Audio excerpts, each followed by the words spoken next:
This week I'm making easy chicken meatballs in tomato sauce, and let's go.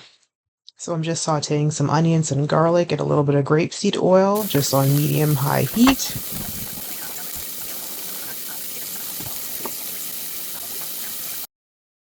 Adding in some tomatoes. I just had some soft grape tomatoes. You can use any kind of tomatoes that you want. Make sure they're nice and ripe so they're sweet. Just rough chop is good. No need to mince them unless you want to. If you have tomato sauce, plain tomato sauce, go ahead and use that as well. But we just want that nice extra bit of fresh tomatoes along with the prepared tomatoes that you'll see from the sauce that I'm using in this recipe. Give it a nice stir. And then we're going to cover that up to let those vegetables sweat a little bit and break down. I'm adding a little bit of salt. I'll bring out some of that moisture as well.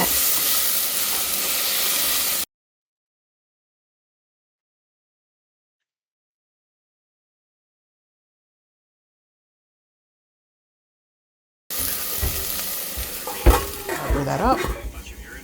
Well, 3-4 minutes is good. And then while we're letting that cook down a bit, we're going to chop up mushrooms. These are the small cremini mushrooms. You can use white mushrooms or any kind of mushroom that you like. Again, if you like them chopped, sliced, chopped up really small, however you like your mushrooms, go ahead and do that. I'm just doing a rough chop because I think that's fine. And I like to taste the actual pieces of mushroom.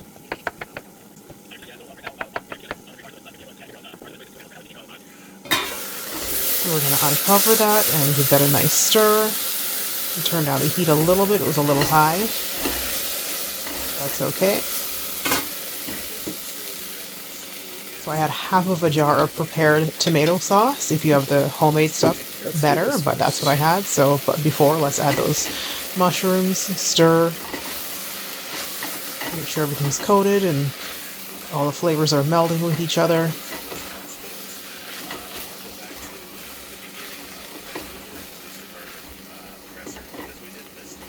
And if you have any other vegetables you want to throw in here, you can throw in broccoli, zucchini, squash, anything else.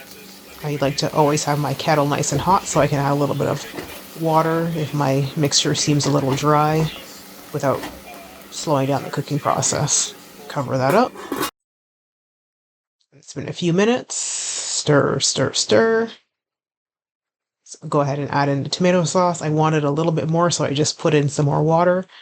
Shook the jar, rinsed it out, and added the rest of that water. Again, depends on how thick you like your sauce. If you like a thinner sauce, if you like a thicker sauce, then make sure you have a full jar or 2 jars. All depends on how saucy you want your meatballs and tomato sauce to be.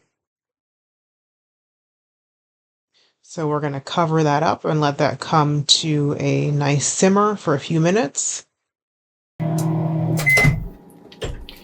Okay, so this is just the ground chicken.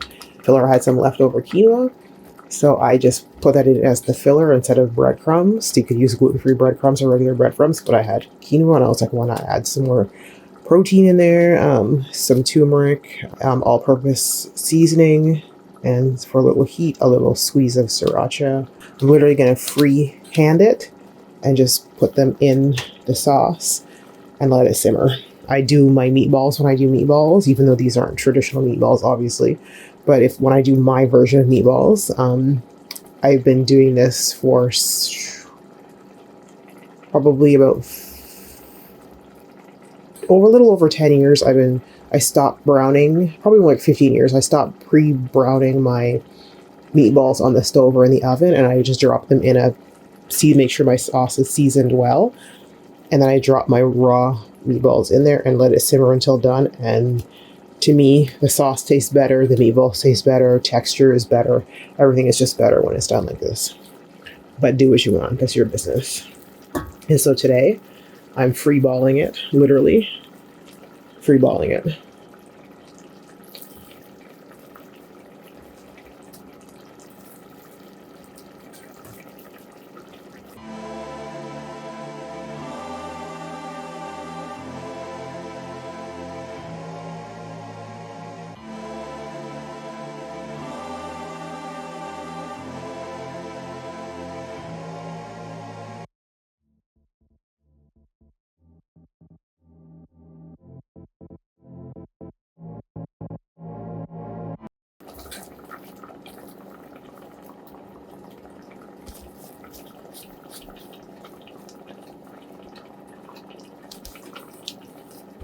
And a little baby one.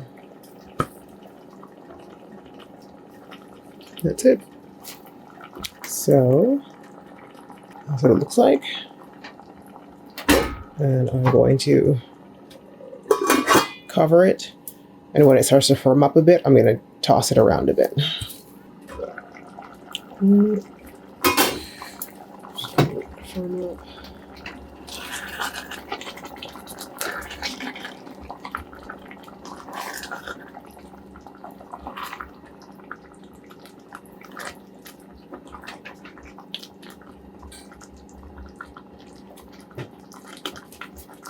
I want to kind of press them down, make sure they're underneath the sauce. A little firmer.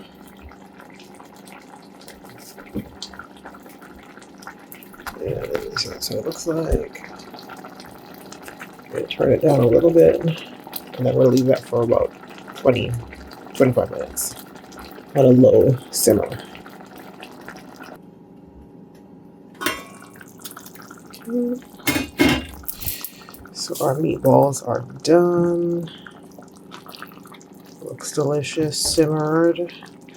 A lot of the liquid is evaporated.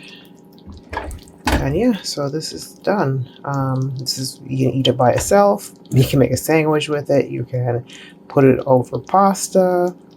You can put it over rice. Anything you want, basically. Yeah, so this is it. Enjoy. It's just a quick, easy recipe because these days I want to eat healthy, but I also don't have a lot of time.